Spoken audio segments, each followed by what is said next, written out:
Welcome to Try Not to Overthink It. I'm RJ. I'm unique. And I'm Khalil. Every day, just like you, we find ourselves trying to make sense of this crazy thing that we call life. As peers in the healthcare profession, we find ourselves discussing and debating many different topics. After many heated debates, we decided to expand on these topics and give our viewpoints on them as licensed therapists and social workers. If this is your first time here, we'd like to thank you for checking us out, and we hope that you'll stay and become part of the tribe and participate in the conversations. So today we are going to talk about physical intimacy.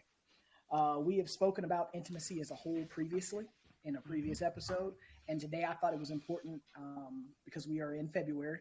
I thought it was very important, and February is the month of love. It was very important that we talk about physical intimacy. So for a lot of us, we tend to think that physical intimacy is just having sex. That is not the case.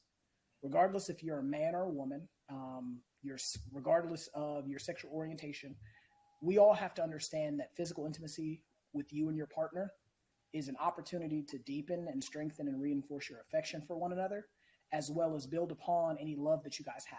Sometimes, depending on the situation in the relationship, it can even be a stressor in your relationships. Mm-hmm. When you share yourself with your partner, the physical affection or the sex is an opportunity for you guys to connect on a deeper level than just words by themselves. Physical intimacy is when you look at what the definition of what physical intimacy is, it is the touching and the closeness of your bodies. In a romantic relationship, it can be something as simple as holding hands, hugging, kissing, and in most cases, sex. As a person being in a relationship, it doesn't matter if the relationship is sexual, it doesn't have to be romantic or of a sexual nature in order to convey physical intimacy. Something as simple as a high five or a fist bump or a hug can be physically intimate depending on the person that you are providing that type of affection to. For me, I think that physical intimacy is exceedingly important in any relationship. Regardless if it is a romantic one or a non-romantic one. I think that in romantic relationships, it definitely, for sure, is exceedingly important because I need to know. It's important. When you say it's important, are you saying it's important to you or it's just important in general? I think it's important. I think it's important in general. Like it doesn't, like I said, I don't think that like when most of us think of physical intimacy, we think of the actual sex part. Mm-hmm. If you are in a romantic relationship with someone, your partner needs to know that there is some sort of love and you can convey love other than just having sex. Mm-hmm. Right. Mm-hmm. Even just taking care of your children, your child needs to be comforted. Hugging your child is a form of physical intimacy. Mm-hmm. Mm-hmm. There have been studies that show that children who lack physical intimacy, they grow up detached and having the trouble with having difficulty and troubles with connecting with other human beings because nobody loved on them. Nobody showed them that type of physical affection. And I think that for just in general, physical intimacy is exceedingly important. It's just as important, if not more important than the other forms of intimacy. What do you guys think? Right. I don't know if I think it's more. And you know how much I like my love language is physical touch. So you could touch my eyelash and I'd be feeling like love. It don't matter to me. I like it all. I think that I wouldn't say that it's more important. I would say that it's equally as important, right? Because intimacy, we talked about this, I think, on our intimacy episode. Intimacy is important. Having that under the layer form of connection with somebody is important. And there are various forms of intimacy. And I think for people who have, like, whatever your love language is, that might determine what you need more of. I was talking to a lady at church, and she was saying how hugging is not her thing. She does not like to be touched. But I think that at some point, a handhold, if she were crying, if she were in a space, a handhold, a fist bump, a high five, I think all of those would be well placed.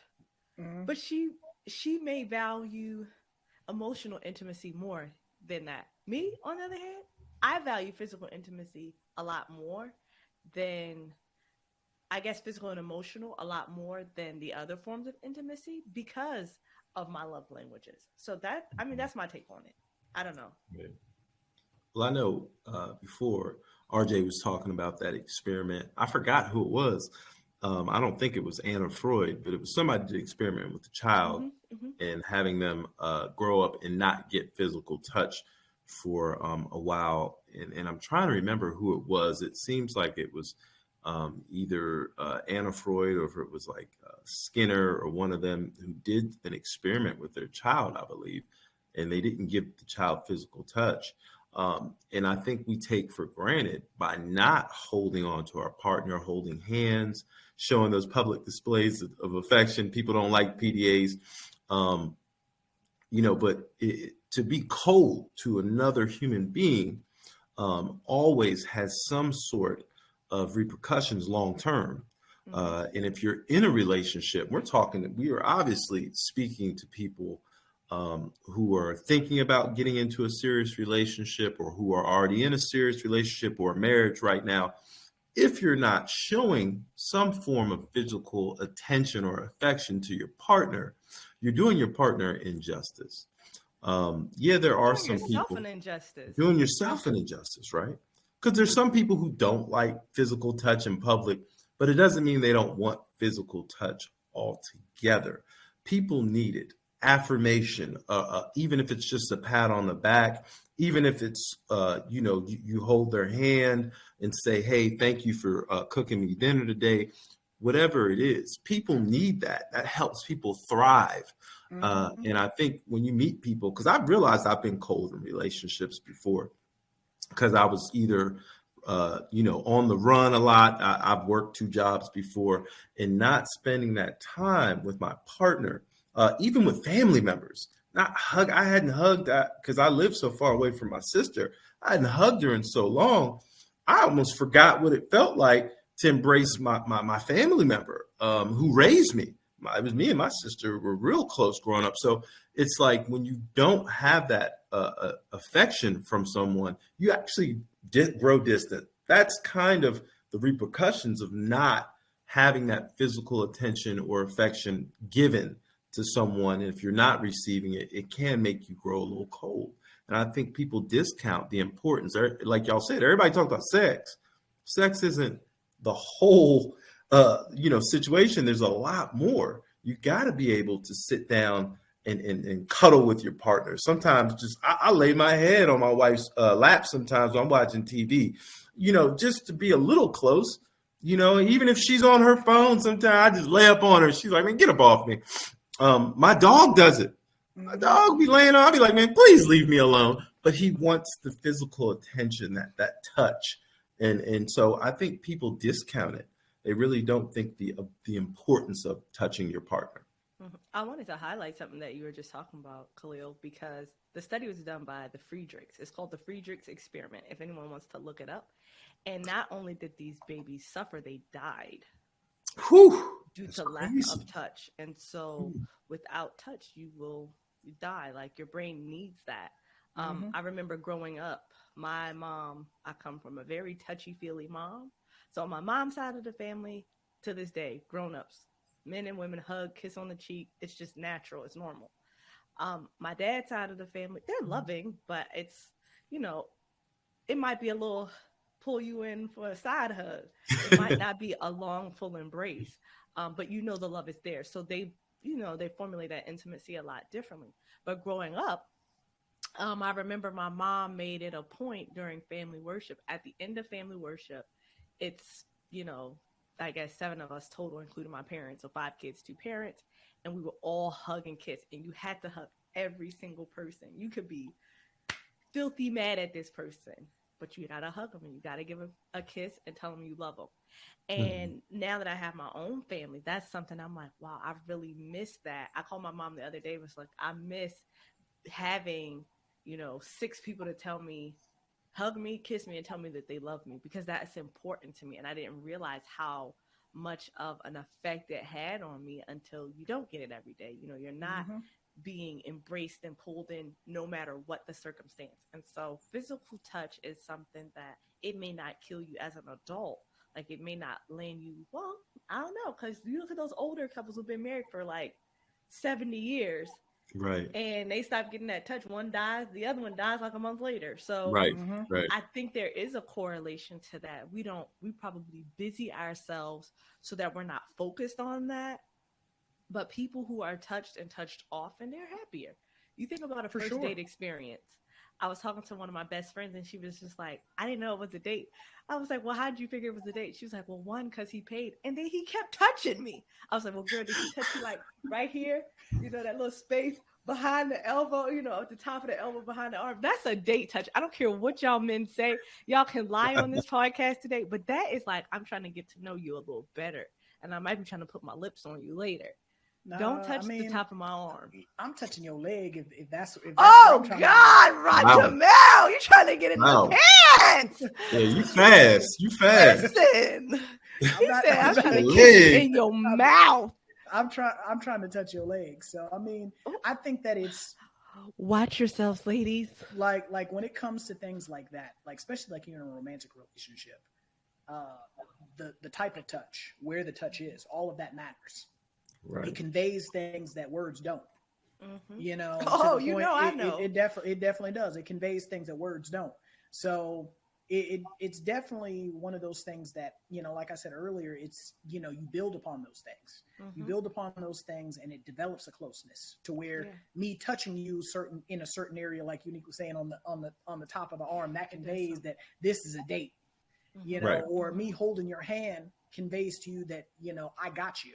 That you're safe and secure. I'm not gonna let anything happen to you, because you, like, you know, and I'm a huge animal person, and so this one guy, he does like random animal facts about like just random animals, and so he was talking about how sea otters will actually hold hands to keep each other from drifting away.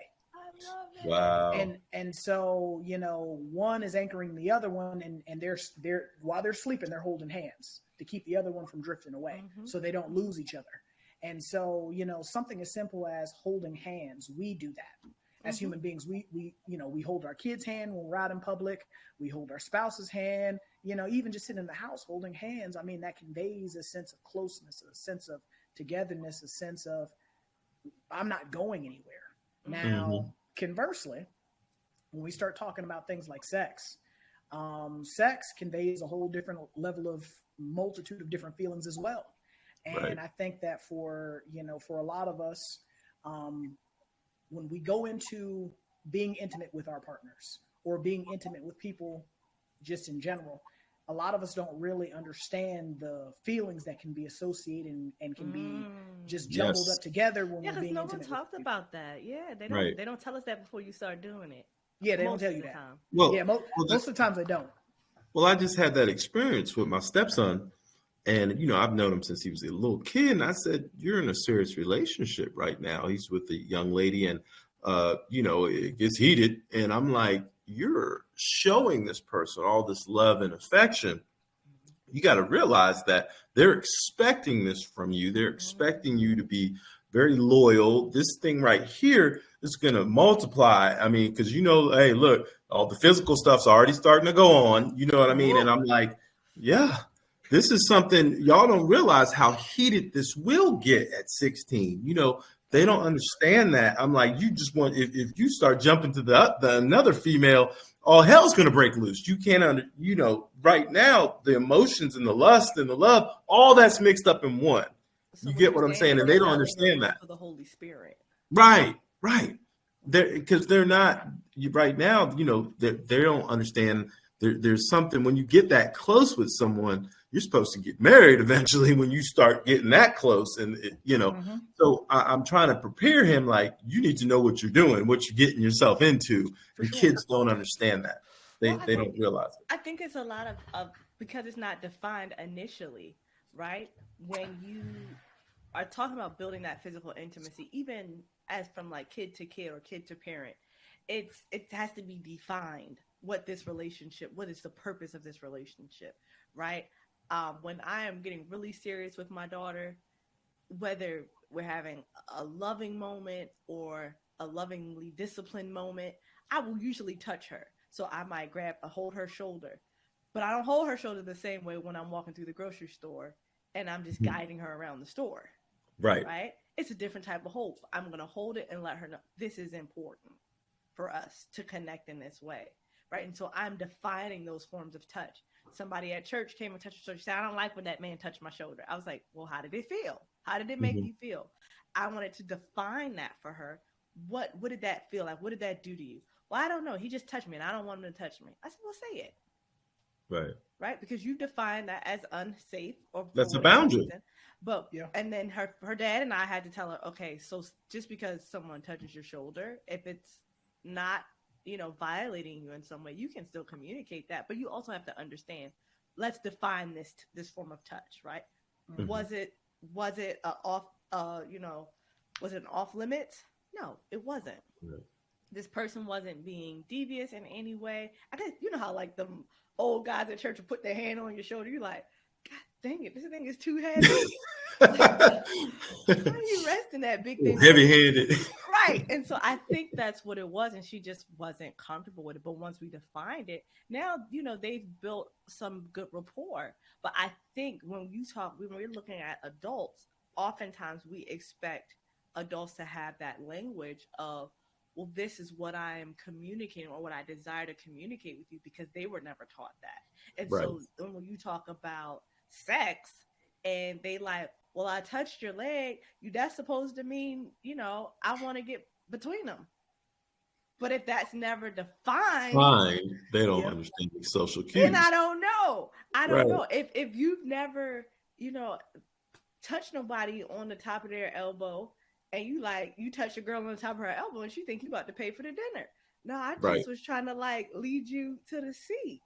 I didn't know that that's what that meant. So I think it's important to define that and talk about what your wants and needs are. Once you've defined it, what are your wants and needs, right? How much do you need? Mm-hmm. Right. Because I Right. think when you don't convey that, people have expectations, and sometimes those expectations are not met because a person does not know. One of the things that my husband and I talked about early was we talked about sex specifically, but how much touch do you need? How much sex do you need? Daily, weekly, monthly. And I know people are like, why would you talk about that? Because that's important. If you like, Right. I need it 3 times a day, we need to figure out the work situation. Right. Because how we going to go to work? How we going to go to work? Are we meeting for lunch? What is this like Right. every time? That could be 3 to 4 hours of your day. Like, we just got to figure it out. We got to make some. Are we working close to each other? Entrepreneur? What are we doing? Right? Or, are you a hugger? Are you a hand holder? If I'm having a bad day, this is what I like. I think those things are important to talk about in not only romantic relationships, but even some of your platonic friendships. Hey, Right. look, if I'm crying, some people, if they're crying, don't put your hand on me, because I'm really going to lose it at that point. Just offer Mhm. me a tissue, and then when I calm down, then you can pull me in for a hug. Or some people, when I am having a bad day, a hug does wonders for me, right? Just holding my hand and sitting with me, that does wonders. But I think you have to know what you need and then be able to communicate that to someone else in order to make sure you're getting it in those spaces. Right. Yeah, I think that you hit on what we've spoken about before in regards to outlining what the expectations are from the very beginning. Mm-hmm. I think that for a lot of us as adults, because we go through and we assume that we all are speaking the same language, we assume that we all are reading from the same book, we're all singing the same song, and that's not how that works. Yeah. Mm-mm. Theoretically, hypothetically, ideally, what we should all be doing as you are courting someone and dating someone, getting to know someone, talking to them, whatever synonym you want to use, that is a time to outline those things. Mm-hmm. So you understand if you are making someone feel some kind of way, or you're making them feel uncomfortable, or Right. you are bringing up certain traumas or certain Mhm. issues. Mm-hmm. You understand where the person's coming from when they're You're saying defining the that things they're saying. touch. Yeah. Right. So you are then assigning a label to what's a good touch, what's a bad touch, Mm-hmm. what's a Mhm. sexy touch, and what's a friendly touch, Mm-hmm. what's a platonic touch, and what's a good job touch. You're assigning labels to certain things. By being able to assign certain labels to certain things, it allows you to be able to explain why you like certain things and why you don't like certain things. Mm-hmm. But Exactly. that is where the courtship, the dating phase comes in. Most of us, we jump from the you're cute, let me get your number, into sleeping with each other or being around each other for an extended period of time without truly taking the time to find out what it is that we need, what it is that we want. And because we don't take the time to do that, again, miscommunications occur. Issues with not knowing what you need occur, or you miss cues where I was thinking it was one thing and you were thinking it was something completely different. Right. So we've jumped into the physical attraction and not just the physical intimacy part. And I think people are confusing that, because you could be physically attracted to someone and then y'all get together and it's hot and passionate for that night, but you still don't know how to please that person in the long run. Like I said, there's got to be some sort of conversation. Well, these are my likes, it's my dislikes. I need to be hugged once a day or twice a day. And if you see me, you need to at least try to build me up once a day and say, hey, man, I'm so glad to see you. Or how has your day been? We need to be able to have some form of, intimacy that involves touch, speaking, without just be a physical thing. I must say we do need, because I've heard this a lot. Oh, beauty is only skin deep. You need to be attracted to the person you want to sleep with. Right. Period. You need to look across the room and want to jump their bone. That's a thing. It's a real thing. Especially if you're married. No, I'm not telling nobody to like them. Right. I'm not telling anybody to be in a relationship with somebody they don't desire. But what I'm saying, there's more than just that physical. That's the initial. That's what drew you in, is you saw a beautiful woman or a beautiful man and you wanted to get to know them better. But what I'm saying is, to get to know them better, you got to know their likes and dislikes. You got to know how they want to be touched. You got to know how they like being approached. When they want to be approached. Because if you come to me right after I get off of work and you start hugging and kissing me, sure, I might be all right for a second, but eventually I need to decompress. I need to be able to sit there, work through what I went through the last 9 hours at work, you know what I mean? And then be able to say, hey, how are you doing today? What, you know what I mean? How have you been? And I love physical touch, but if I just get off of work, I need to get these work clothes off. I might need to shower first. I might need to just be able to get my mind right, listen to some music and decompress. And then we can get into all that, depending on the type of person you are. Some people get off of work and they want to jump right in your hands. Some of them want to tear your clothes off. There's people who are like that. They have all the type of jobs they have. They come home with more energy, or they're working from home. It charges them up. I think it depends on the person, but it can be a charge up for someone, especially if that is their love language.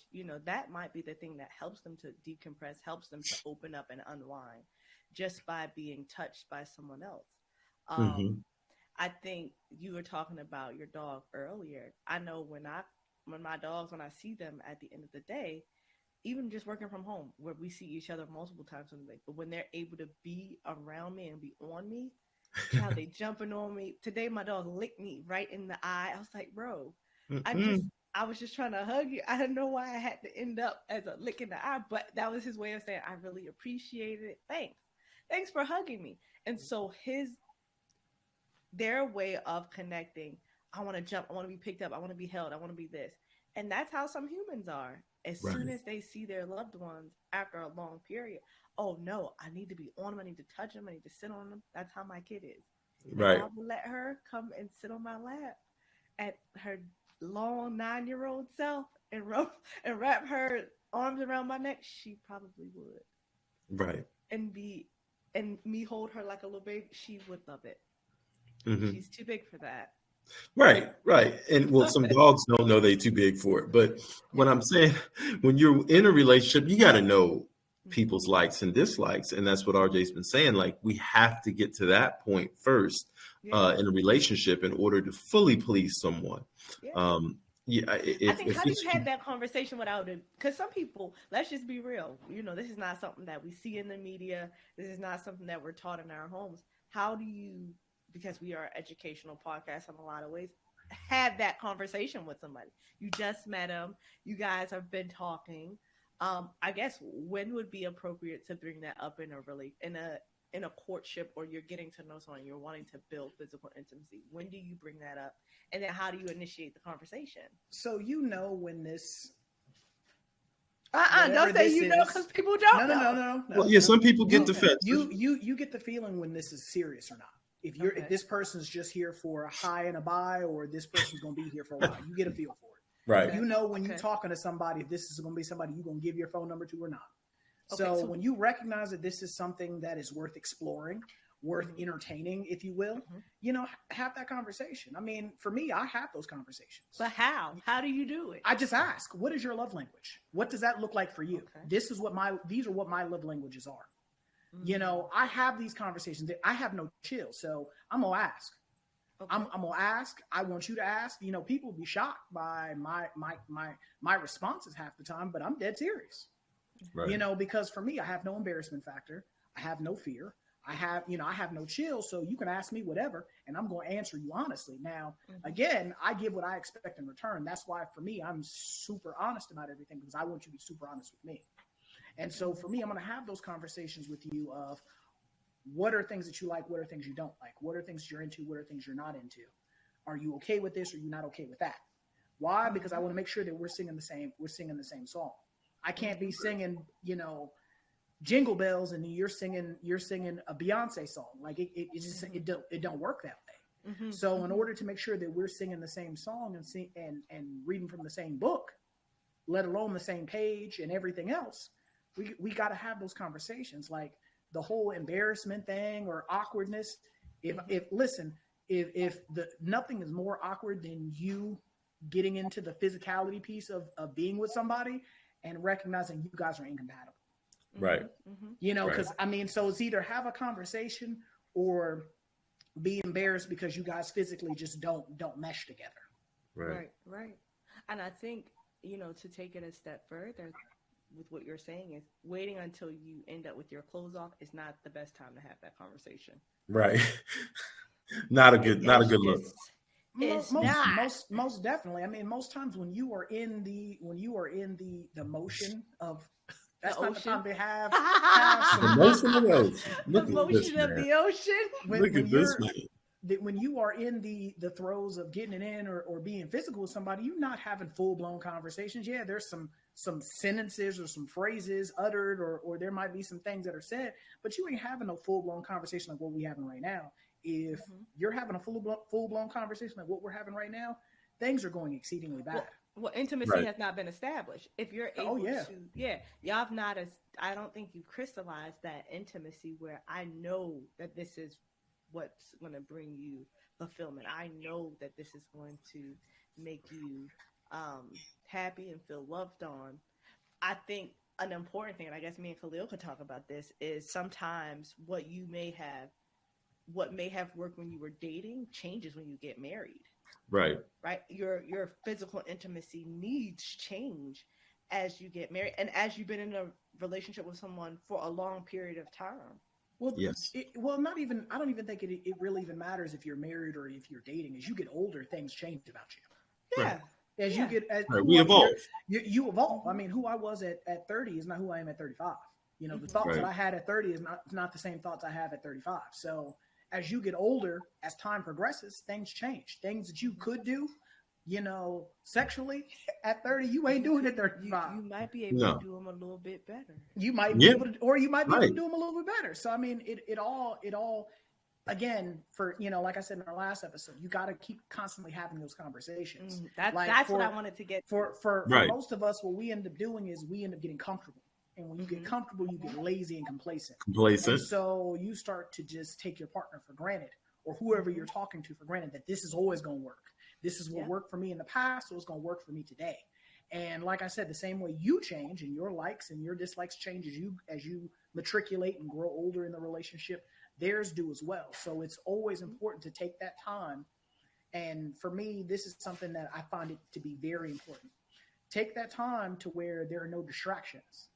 Right. And just have conversations with each other where there's no phone, there's no TV, there's no smart device, there's no computer. It's just you guys talking, you guys being able to sit down and be able to just be in each other's space Mhm. be physically intimate, hold hands, So what you're talking cuddle. about is even is it goes beyond even the physical part. You're talking about to continue the intimacy throughout your partnership, right? Because I don't want to just be physical with you. I know that that is a part of it. I think if you only build physical intimacy, it will be a false sense of intimacy, Right. right? And what you're talking about is much deeper than just let me hold your hand. No, I Right. want to hold your hand. I want to look in your eyes. I want to talk to your mind. I want to see where you're what's emotionally connecting with you. I want to resonate, like we might pray together, so then we're hitting on the spiritual intimacy. I want Spiritual. to know Right. how you think. I want to know how you feel. But Right. I think that sometimes people get so distracted by, okay, well, I hug them. Well, we have sex, but am I setting up regular date nights? Am Hmm. I, taking time out, like, you know, RJ was saying, where I am just getting to know my person for who they are, their likes and dislikes. Okay, who are you in this relationship? You may have been this person in year 1, year 5, you might be somebody else just because you've changed. And I think that that's so important in our relationships to have those, from what I've been reading, just called a check-in. Right. Have those check-ins where you are saying, okay, does this still feel like love to you? Hmm. Does this still breed that closeness? Does this still pour into our intimacy cup and be something that is bringing us together? Or is it doing the reverse and drawing us apart, right? Because if you're Right. not being intimate, you're being pulled apart. And I think that that is something that has to be done time and time and time again. And I think, yes, we can talk about how people change individually, but how do you change together? Together. Right? Right. There is merit in, yes, separately I'm a different person, but because we have spent this much time together, there's context there. So the things that I may have had to explain in year 1, I shouldn't have to explain those in year 10, Right. because I've already established some context there. And so you knowing who I am, you knowing who you are, and you knowing what we bring to this place together, we take that with us over here.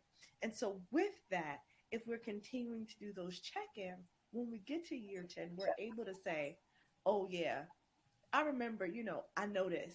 I already know how this person would think. You're able to answer questions like, oh no, they're not even coming into that. Right. They, Well, you I should mean, be vibing on that level. You you should you be should. vibing. What you were speaking to is a level of closeness to where you're almost finishing each other's sentences. Mhm. You that's what already know, and that's yeah. where, like I said before, like sequential order. Mm-hmm. Most of us do the dating process out of sequential order. Yep. Like the time to find out that you guys are not compatible is after you guys have a child together. Mm-hmm. Like that's where most of us are nowadays. We find out we're not compatible after so many things have happened prior to that. But when you are taking the time on the front end of your relationship and putting forth that effort in that work, you recognize your significant other ain't going for this. You recognize that certain things are going to trigger them or make them upset. Right. You know that certain things they're going to be into, certain things they're not going to be into.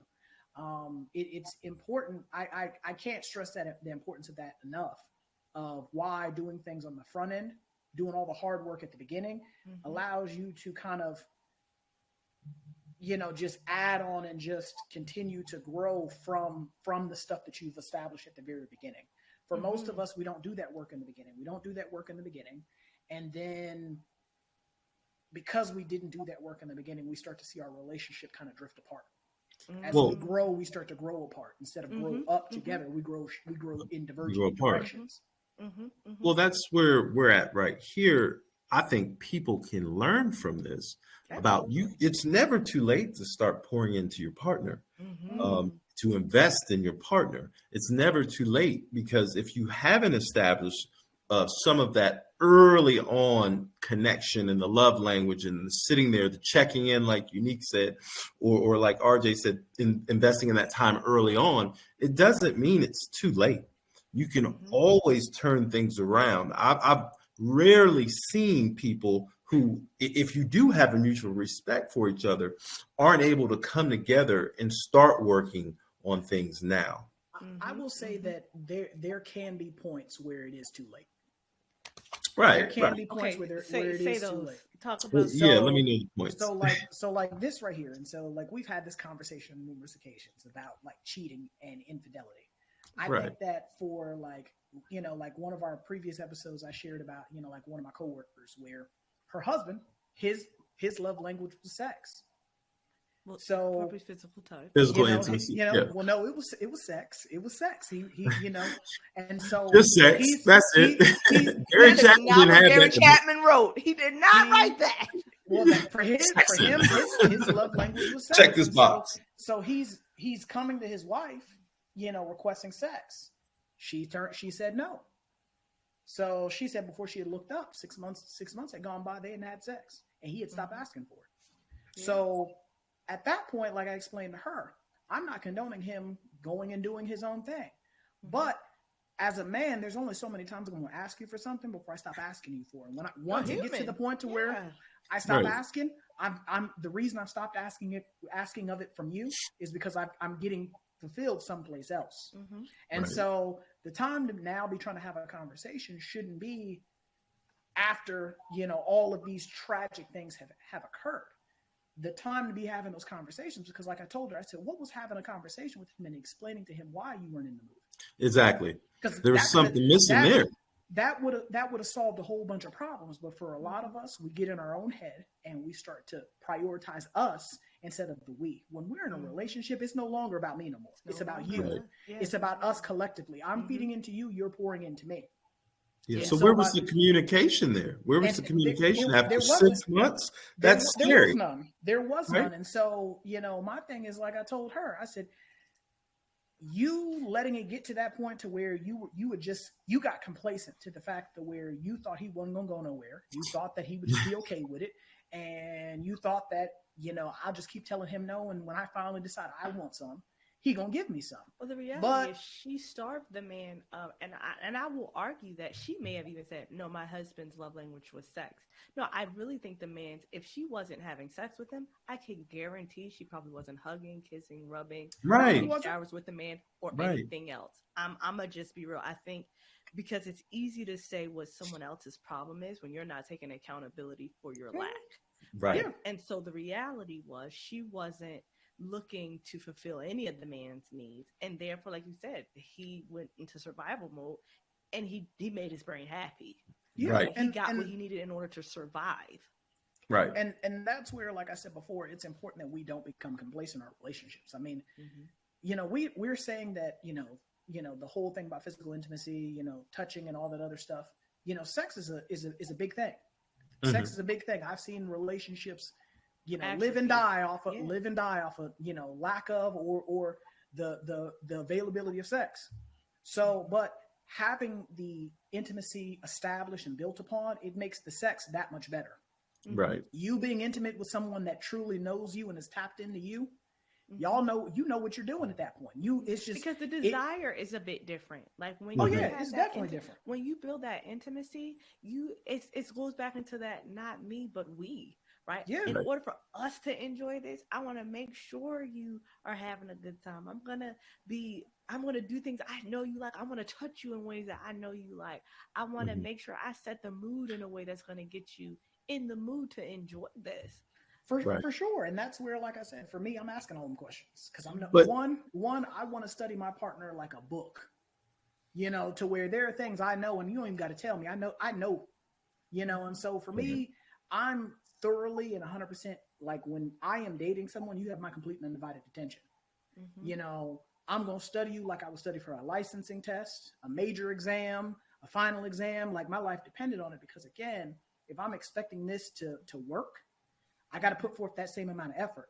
Most of us, we go into relationships and we don't want to put the work in, but we expect for it to be successful. We want the Anything reward, that we right. are successful at, we put forth effort into it. When you go to the gym and you lift weights, you're lifting weights. Why? Because I want to get stronger and I want to have muscles. Right. So the same way I'll go to the gym and lift weights, I got to be willing to put forth the effort and work in my relationship, But see, a studying lot of time. people aren't. You know why? Because, and I was just thinking this, a lot of people are interested in their relationships being satisfying and not Oh, yeah. edifying. The For difference sure. between something satisfying you and edifying you, if I am thirsty and I drink a soda, it will satisfy my thirst, but it's Mhm. not going to edify my deeper need for, fluids to be in my body. My body may be Mhm. craving water because I'm dehydrated, but Right. I will be satisfied. I'll satisfy that, but it's not going to be long lasting. And in our Mhm. relationships, so many times people look to be satisfied Right. as opposed to being edified. They look for I can only speak for women, but do they look good? Can they buy me what I want? Do they make me feel good, whether it's emotionally, mentally, or physically? Do they just look good standing next to me?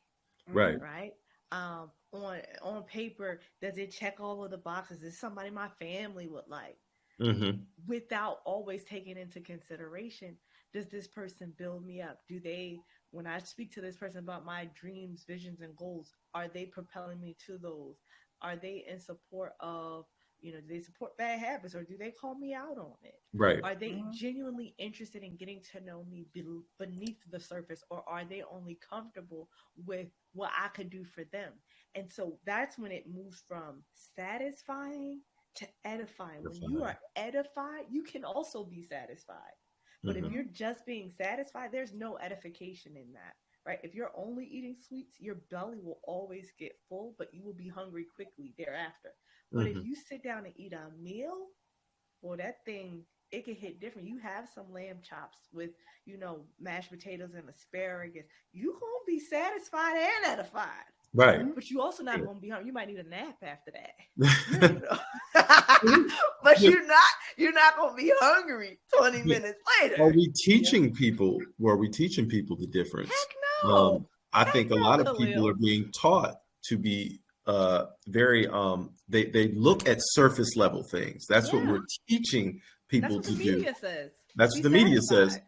But that's the problem. And like I said earlier, I know you guys might think that it's not possible, but a lot of relationships can be salvaged once we stop being selfish and be selfless. See, I Looking agree at with the you, Khalil. we factor, you can salvage some. Of course, there's some outliers where people are just cold hearted by the time they have so much resentment. Yes, they're not going to try to solve that But issue. I There's a think lot of people, but you can solve. Right. I think Look, there's that's where people we who are come petty. in.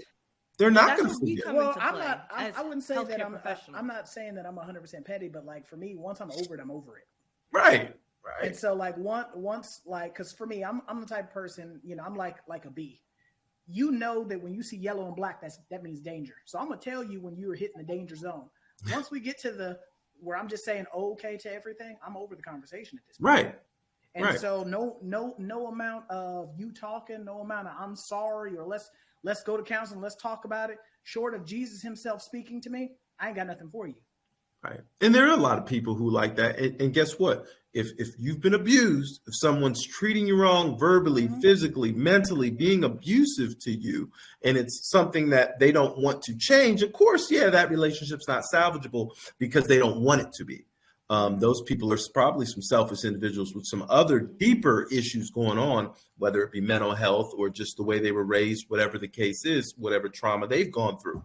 But my thing is when people mutually can come together and start reasoning with each other and building a new relationship, because it's always okay to be reborn. There's always especially with a relationship, there's always a time where you could come back together. Because I've had it with my current wife. We strayed away, came back together, and we were able to rebuild. Yeah, we had to go to counseling, but at the time we had to put aside our differences, which were many. All right, because I have a lot. All right, and yeah, I can look at me because I know what part I play in it. Hey, look, I do work on myself. I know what part I play in it, right? Because I can be evil, right? But once I was able, and most people who are able and willing to be honest with themselves, take accountability. I need to put in more time to my partner. I need to do the things that they're saying they're not getting. Let me see if I meet their needs. And in turn, usually that person, if you're going to counseling, they're going to teach both parties to meet each other's needs and start pouring into each other in order so they can come together. But if you guys are both aiming to be healthy, like you're saying, right? You both have that desire to be healthy. There is no way that if you're pouring into somebody else, that it's not going to pour into you. Right. Because that's what healthy does, right? That's what it does. It's just that natural overflow, right? Mhm. We give out of the abundance. Oh yeah, I don't mind. I think it was something on Instagram, and a guy was talking about how to get a woman. I can't remember it verbatim, but he was saying like how to get a woman to come back to you. Like you want a woman to just be stuck on you, do these things. And so he was like, give her $400, or let's just say like $400 to $500. And they were like, so the radio host was like, okay, $400 to $500 for what? He was like, tell her, listen, I'm gonna go ahead and pay for your groceries. I'm gonna go ahead and I'm gonna say like, pay for somebody to come and wash the clothes, do this. What he did was he was removing, let me do the things that are burdening you down. Right. And so that way, that woman, now she has time to lay up and just sit with you. You know, come and lay on my lap. Because I ain't got to do my laundry. I ain't got to go shopping. I ain't got to do this. And so he was saying, I want to pour into the things that I'm able to see, how I can make the difference. And so that way, this person can do it for me. Right. If most men, and I'm going to say, because this is not always what happens in most homes in America, but if you want your girl, your lady, your lover, partner, to have more time for you, remove something off of their plate. Right. Whether it is caring for the kid. Don't argue me. Don't debate me, Roger Mel, because I'll punch you in the eye. It's not even. It's not even. It gets like, violent some days. It's not even about taking something off the plate. Why don't we do it together?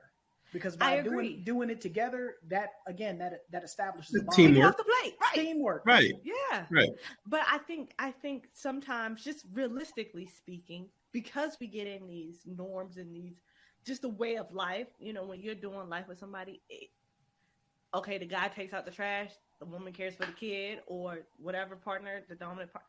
You do this, you do that, and so you get stuck in these roles of what I'm Right. supposed to do. But I think if you want to really see your partner blossom, yes, do it as a partnership. I agree to do it as a partnership. But even in that partnership, doing something that you usually wouldn't do. Okay, this is what we've agreed that you care for this. But imagine how viewed your partner would feel if you said, I brought home the dinner tonight.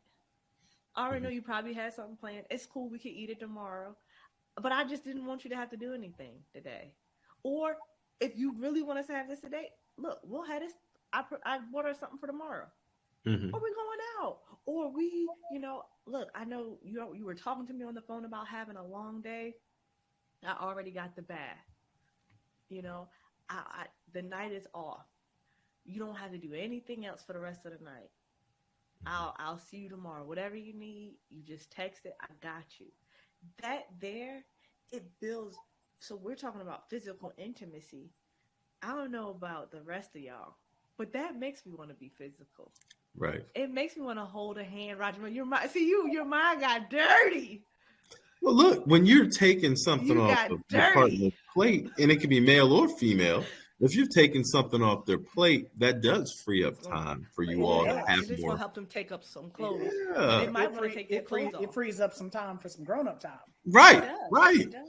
Yeah, if you find a babysitter for the kids, or if you find an activity that the kids can do, and you guys get some solo time, why not? Why not do those things? So you all can sit and talk and go over some of the same things we talked about before and discuss our personal intimacy and love languages and things that have changed that you like. You might like, hey, you know what?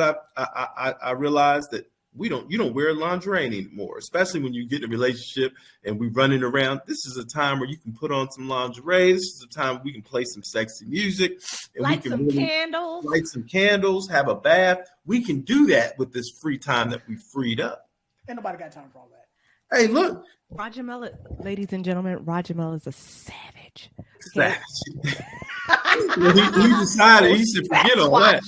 Sasquatch of a man. Yeah, Viking over here. I mean, it's not that I'm a savage, I'm a Viking, but I'm just saying, why are you going to put on clothes for me to take the clothes off. That doesn't make any It's about sense. the experience. You might as well just come out the bathroom with no clothes on, and It's we can about just the get experience. right. We can get could straight have to been in it. the bathroom together. Together, taking a bath together, right? Together. For most of us, when, like you were saying, most of us who are established professional individuals, you don't have a lot of time anyway. So that 30 plus seconds, 2-3 minutes I spent unwrapping the gift, No. we could have been already But getting that's the back. reason why. Young man. No. Well, that's the reason why we spent that time freeing up some Thank you, extra time. We Khalil. ordered Thank you, out. Khalil. We've got the babysitter, so Thank we you, can do Khalil. stuff. We don't have to be watching the Exactly. So I clock. can get it the I gotta get it in real quick because I got to watch the clock. Hold up, let me get mine real quick. That's crazy. That's not intimacy. I'm You won't be able to saying spend time. that, but I'm just saying, like, some stuff, like, for me personally, just me personally, like, if a girl's into it, I'm into it. But for me personally, I'm just like, hey, it don't got to be all of that. Everything, Okay. like, for me, I'm a very basic person, so everything doesn't need to be a production. Okay, so let me the resident woman on here. Because we get aroused differently from you guys. The act of getting sexy, right, and putting on the stuff, it actually heightens the experience for us. Right. So the lingerie is less about you than it is about me. I know I look ravishing. Mm-hmm. Right? I know my cakes are caking in this bad boy. The girls are sitting. Cakes are caking. Okay. So, but I And mean, so when you see me and your eyes say, "Oh, you can drop that now," I know. Pound town. I haven't robbed look, that pound that extra, town. All I'm that saying is extra I already- effort. I know what you look like already. I mean, get but- that, but it's about what I like, because you got to remember Right. too, the way Sure. women's sexuality works is, for us, a lot of it is mental. Mhm. Mhm. Right? And so when I'm putting on the oils on the legs and I'm spraying the perfume on and I am like getting in that lace, it's nothing like lace on a nice oil body. Y'all underestimate it because y'all don't wear lace. Okay. But the way that Well, stuff I like to feels see on lace. you, I like to see lace on my the way wife. it feels on you, baby, it's luxury. It's like silk sheets. It do something different to you. Okay. Right. And so when you know you got that leg just greased up, baby. You gotta pull out the red flags. We gotta wait. Listen. No holds barred. When my that oil is on you and that shea butter is doing what it's supposed to do, honey, you be ready for a lot of things. Your legs, you be like, I didn't even know I could get my leg up that high. But you didn't already started the process, right? Certain positions you might not have been able to get into if you was rushing, because Right. you're not lubricated enough for that bad boy. Right. But you put that extra 5 minutes in there, you be like, God dang it, swing me from the chandelier, baby, because I am ready. I'm ready to go. See, RJ, you see where we went with that? We see where we went. We build up. You got to build it up. See, You that's build the it up. woman's Now, look. Now you got a fan. Now, because look, she Right, didn't because got now look. his pearls are I can't unclutched. breathe. Right. Because his pearls are unclutched. He Hey. know not to come for me when it comes to this. Okay. So she just set the knows not scene. to come Oh for my me. gosh. She just set the scene. Look, I think we've explained everything for our guests today because we've set the scene. This is how you get it back, folks. This is how to get it. This is how to get your groove back. And I think I want to say, like, for the lady whose husband was having the affair, right, at your job, imagine if she had came into that situation and took accountability for the part that she played in that, right, in the demise of their marriage, and said, you know what, I'm not giving you a pass for doing what you did, but I do recognize I was not the partner you needed at that time. I did not fill you or feed you in that way. And this is something where, if they decided to stick it out and work through it, this is something that I want to be better at. What For do sure. you need? For sure. Right. I mean, What does that you're look speaking like? to something that most people don't have, and that's called maturity. Right. Most Humbleness. of us, humbleness. Most of us do not possess that. You know, for me, that's how I gauge as a single man. That's how I gauge if I'm going to entertain this conversation with you or not. Because one of my opening questions is, how did your last relationship end? Right. Mm. If it's always it was this person's fault and it ended because of X, Y, and Z, yeah, this conversation is not going to go nowhere. Right. Because that tells me, because like I always tell people all the time, there's always a better way that you could have done things. There's always a better way that they could have done things. Right. We always have to assess and reevaluate the parts that we play in things. And when we sit down and we assess where we went wrong, the things that we could have said, the things that we should have said, a lot of us will start to recognize that we may not have pushed the relationship over the cliff, but we definitely helped nudge it in that direction. We walked it up too. Walked it up the hill. And so for me, I had that conversation with her where I was like, you got to take some accountability. I'm not saying that it was okay that he was unfaithful, because again, you took vows. Right. I don't care how many times I got to ask my wife. Now, my girlfriend, different story, but my wife, somebody I took vows in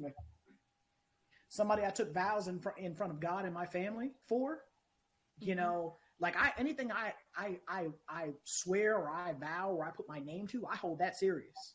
I can't speak But to nobody there's else. a different level of expectation and accountability in a for marriage. For right? sure. Because if I say, and I think we hear it from women all the time, but as men, you guys have the right to be like, nah, you signed up for this. Oh yeah. This is something we talked about. We discussed at length. And if we didn't, then we about to have the conversation now. There's certain things I need in order for this thing to go the distance. And either you're willing to continue to sign up for that, or we need to have a different conversation. And we need to decide if this needs to be something we're going to continue. Right, because there's expectations. And I think that's something that people, they go in haphazardly thinking that, well, I don't have to give you anything. You do. When you say I do, there's a certain level of expectations that is required. When I go to a job and I sign my name on that employment contract, there's an expectation of behavior. I will do all these things. All of these things. Other duties as assigned. I will do that and the asterisk. And so when I get into a relationship and I'm like, I am who I am, you can't expect me to be, but I can. You're right. Because you signed up for this role. You signed up for this position. And so you got to be willing to play your part. I'm not even going to hold you. And I had somebody, we were talking, and she went as far as to do a personality inventory to explain to me the type of person that she was. Wow. Now, did you like that? Yeah. I would like that. As weird as that was, I liked it, and like I explained to her, I said, because at the end of the day, that tells me that you take yourself seriously enough to where you took the time to teach me how you receive love and how you communicate love. Where most of us, we don't do that. We just go into it thinking that we know what we're supposed to do. I know how to have sex with somebody, so I don't need nobody to tell me how to have sex with somebody. Right. Like it's gonna work for every. It's gonna work for everybody. People in the back. But that's the thing. Like even when you watch things, like I like to watch interviews of just random people. So like I watch like Adam 22, the No Jumper podcast, and Vlad TV and Say Cheese TV, and they'll interview anybody pretty much. And there have been times where they've interviewed porn stars, and so in interviewing these porn stars, a lot of them will tell you that's fake. Right. It's entertainment. That 20-minute clip or that 45-minute video you saw, that was all day. That was all day. We had to do numerous takes and retakes, and this dude was popping Viagra, and because I really wasn't enjoying it because of the angle, because of this, because we got to be able to see it on camera. Tons of people in there. Yeah, so nothing intimate about it. There's nothing intimate about it. So when you go into it, I just got to rinse and repeat what I seen, so and so do in the porno tape. I mean. Again, do you really know what you're doing? You don't, right? And so it's one of those things where, the crux of our conversation today is about taking the time to get to know your partner. By taking the time to get to know your partner, when you actually do get up to the point of actually even having sex, like I said, it is a million times better than if you didn't know the person. Right. Because when you didn't know the person, you're just, just on autopilot. You're just doing the one or two moves, the same two-step that you've been doing all the other times. But when you know the person, know that certain things, certain positions, certain moves, they like that. Get them to where they need to go. Get them to where they need to. Exactly. And that's where for us, like I said, if you truly care about the person that you are close to, you will put forth that effort. This person matters to you. You'll put forth the effort to learn them, to know them, know them inside and out, know how they receive love and how they communicate love. And so, she was like, I'm so ashamed I'm so embarrassed that I sent that to you. I'm like, don't be. No. Yeah. That tells me The that vulnerability. you have a closeness with yourself that most people don't have. Most people Right. don't know. And you jack desire diddly to crap be about in themselves. space with me. You Right. desire me to be in that intimate space with you. I love a little intimate space, right? Come into this in my emotional space with me. And what she did was gave you an invitation, because oftentimes we think that because we have engaged in a relationship with someone, I automatically get a pass to your intimate spaces. No. It's not true. It requires an invitation, no matter if it's physical, emotional, spiritual, mental. It requires an invitation. And that was beautiful that young lady said, I want to invite you into this deeper level with me. For her, it was the personality test. For someone else, it may be talking about past hurts and traumas. For the next person, it might be, these are some of the things that I really enjoy. This is what I would like to experience with you, right? These are all invitations into that deeper level with somebody. And when we're talking about physical, and I'm going to say it, ladies, you got to initiate some things. Right. Right? Yeah. If you want to hold hands, grab his hand. Right. And that's that level of vulnerability. You have to be willing to be vulnerable. Yeah. Hey, look, I want to hold your hand. Sometimes you got to kiss first. Right? Yeah. Sometimes I ain't gonna hold you. I'll be the one that be trying to do it first. So I'm just saying. Right. But look, a lot of people are scared. Khalil, where my flags at?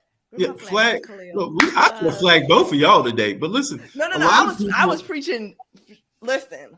Straight facts, no chaser. Okay? Hey, look, but a lot of people are very socially awkward. A lot of people are afraid of being vulnerable, and a lot of people they have that fear of rejection, and it scares them, and it sets them back.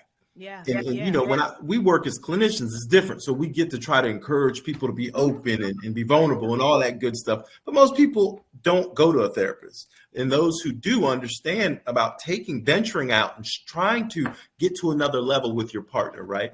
Not a lot of people know that, and they're scared. I've met women who say, I don't kiss them. I won't reach over there. He needs to do that to me. He needs to touch me first, and all those type of things. Well, you might go through that whole month of dating and not touching each other. Or Khalil, how about they get to this place? Because I have some girlfriends where they get to the place where they are now sexually intimate, and they don't even tell the partner their wants, needs, or if they like it. Right. And they're sitting there, and the man is on top doing what he thinks is something that's enjoyable, and she hated it.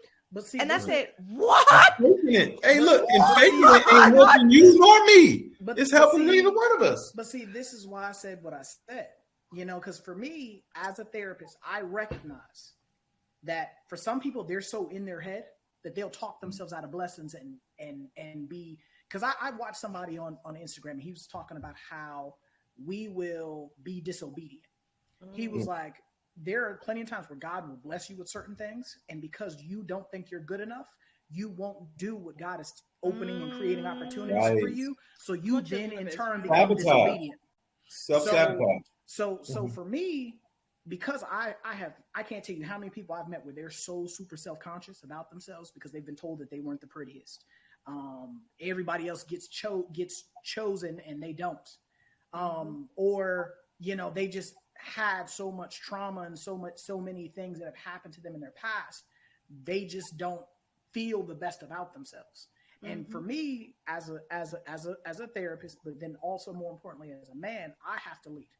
And so as the leader, again, don't get it twisted, I'm not mannish. Like, I'm not a dude that just be on somebody, but no, like, I want you to know that we can I'm the person that initiates all the stuff. I initiate the conversations.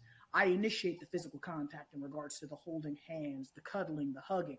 Why? Because I want you to know that we can develop and cultivate a safe space. Right. We can develop and cultivate those conversations where you feel comfortable telling me, you was doing your thing yesterday. Or, you feel comfortable enough to have these conversations. So when you don't develop that comfortability because you don't feel like your mate is receptive to it, again, it's up to your mate to convey, hey, I'm listening, I'm hearing you. Yeah. Right. I'm And you're worth receiving it. I'm willing to receive what you're telling me. So for me, Right. I'm a person, like I Picking said, up because what I you ain't got putting down. I ain't got no chill. I'm a person, I'm gonna ask them questions. I Right. want to know. Because you keep saying you don't have any chill. I don't think it's about not having any chill. I think it's like it goes to this space of maturity where you're like, I understand in order to be in healthy spaces with people, I have to be willing to go beyond beneath the surface. And sometimes we say that, oh, they ain't got no chill, they just say anything or they tactless. No, it's not about No, any it's of not. that. Yeah. I know how to formulate it in a way that's going to have some tact, and he will say he does not. But Roger Mel can be very tactful when he Yes, wants he to is. be. He's a clinician. Don't First of listen all, to these he's two. he's Don't listen to somebody's them. boss. I don't wanna He's hear it. somebody's boss. Don't listen to them. They've Okay, known me for so- a very long time, and they know I will say some stuff.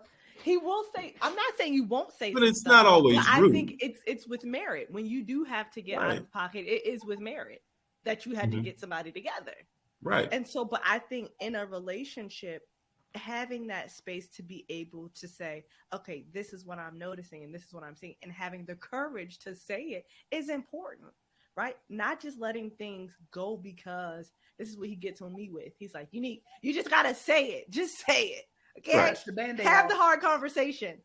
And I think that is something that is powerful with a partner, especially having a male as a partner who's not afraid to have the hard conversations and does not get swayed by, well, this might make him feel some type of way. I'd rather have the conversation and I'll give a person the license to feel however they want to feel, but know that I was willing to have this get vulnerable with you.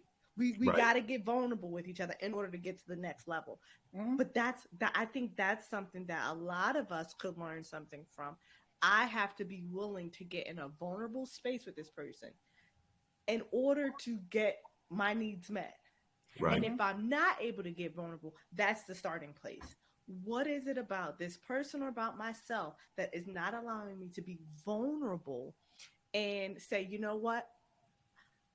Either I need some more or I just need it to be changed altogether. But I'm getting vulnerable with my wants and needs. And without there being any fear of rejection reprisal. or Right. I'm just gonna say it, and then whatever happens. But I want to be able to trust the space that you're going to respect that and honor that. Right. Now, in order for those walls to come down, we need to have that conversation. Yeah. Right. Now, the converse of that, though, is whatever you say, you need to be receptive to whatever they respond That's it. back to you. Respond. Yeah. That's it. Right. A lot of us, that's where the in my head thing comes from, because what ends up happening is if I say this to them, what are they going to say back in response to me? Right. And then they may not say the nicest things. And so for me, when I say that I don't have no chill, it's not that, like I just say reckless things. No, But you do sometimes. I do sometimes. I do sometimes. But, and I'm working on that. The Lord's working on me every day with Praise that. the Lord. Now I've Praise gotten to the point to God. where everything does not Praise require a God. response. So, God is mighty because he's worked on me on Right. that. Listen. But I'm the type of person where I will receive what you're telling me. I will process it before I respond back, because normally your first response is not the right response. You So got to I process will- information. I will process it and then I'll provide you with a response back, because for me,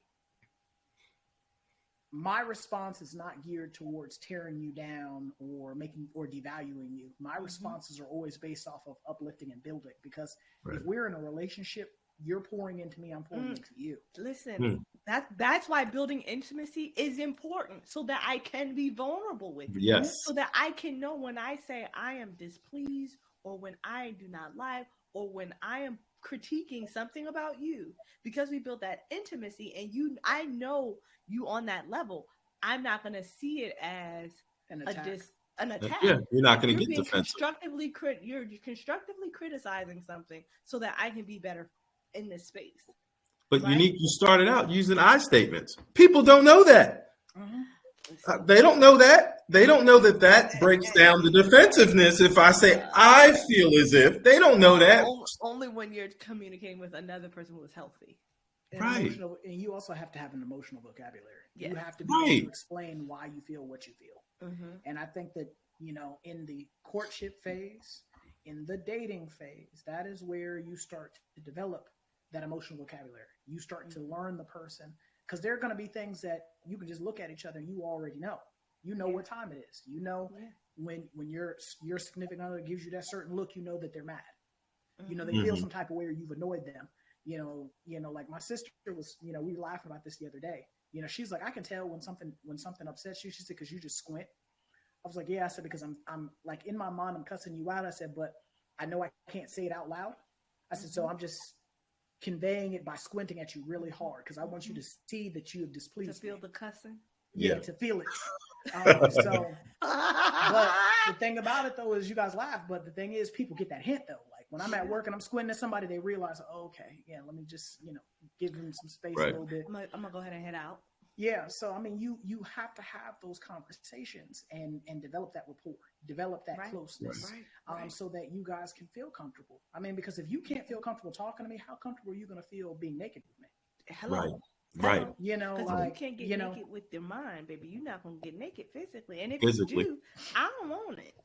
Yeah, and I mean, and the amount of anxiety around it. Yeah, I don't because want that speaks to a much bigger issue. If you can do the opposite first before you do the first one, and it's backwards. It's backwards. Like where you feel comfortable just snatching your clothes off and being butt booty naked with somebody, but then you don't feel comfortable having a conversation.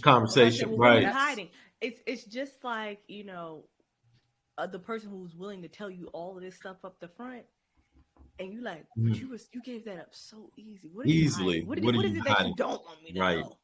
Right. Because if you just ready to just jump into bed with me, baby, it's something wrong with you. Yeah. Right. And I don't even know your middle name. It's something wrong. Yeah. And spiritually, I need to understand when I meet people, and I know you can meet people and they have these walls up, right? And they're so defensive. Spiritually, I know that I'm going to have to break through, right? In order to break through, I'm going to have a conversation, right? Look at the walls of Jericho. They had to march around that bad boy 6 times on the 7th day, come shout, scream, and do all sorts of stuff in order for the walls to come down. But I know for a fact we're going to have a conversation. I might need to pray before I come to you. I want some of those defenses and walls to come down so we can start building this intimacy, because there could be something wrong with you that you've had in the past. Other people have hurt you, abused you, whatever it is. And you could have these defenses up for safety reasons. But I need to be able to have that conversation with you. And so these walls can come down. That's the only way you're going to be able to come into that territory. But I think you're going to have those conversations. You are able to do that, right? Because when you have true intimacy, it opens the door and gives access to more closeness. Closeness, yeah. Right? And so it may be you're starting off with one level of intimacy and then you're entering into the other ones. And so getting to know a person, we talked about that on one of our mental health episodes. Going, and I keep saying it because it's important, going beneath the surface. Why does this person do what they do? They show up like this every day, but why? Right. I think that's how I knew I was supposed to be a therapist, because even from a little kid, I used to ask my mama why. She said, girl, why ask why? Stop asking why. Why are you doing that? Why we have to do that? I wanted to know why. I wanted to really understand. And this wasn't a disrespectful thing. As a kid, my mom would tell anybody, I wasn't disrespectful. I just was very curious, and I literally, if I ask why, it's because I genuinely wanted to know. It's because if this is important to you, I need to know that. If I'm not supposed to do this, help me understand why I'm not supposed to do it. So that way, when I'm not doing it and somebody asks, well, why don't you do it? Because of these reasons. Right? Well, the same thing in a relationship. Same thing in a relationship. I need to know why you don't like me to do that. Why you get mad when I do certain things. I need to know. For me, I don't like yelling. Why don't you like yelling? My mama used to yell, and it would drive me up a wall. Right. And so in a relationship, especially with my husband, this is something we're working on. He'll be yelling, and I say, I'm going to tune you out. I ain't heard nothing you just said. It's a done conversation once people start getting over a certain octave. Right. That was something that I had to explain the why, right? And building that, continually building that intimacy, saying, this is why this doesn't work for me. Granted, are you going to have all of the intimate conversations in the world before you get to the next level with a person? No. Because some things come up out of exposure. Mm-hmm. Right. And when you are exposed to it, that provides the space to deepen the level of intimacy. For even sure. with physical, even with physical intimacy, things may be buried, things may be, repressed. And so when you get to that space, or you're just learning things about yourself, or you may not have been exposed to something. So when you learn something new, Right. don't do that. Right. Don't do that. And it You're might like, be a well, why? good thing they learn. Right, right. But why not? Oh, because that made something. When I learn new things with physical, because this might not be the time to really unpack that. We're not going. Right. Right. We're not going to go into I that. was real Christian with it. Yeah. I put it in parentheses. We appreciate it. You put it in Amen. context. Come on. So we're running out of time. We're running out of time because at this time the show might deviate from where it's supposed to go. But I'm hoping that people have learned Where something. it needs to go. Where it needs to go. Well, in The order after for them dark. to get, The after dark conversation. Say after dark.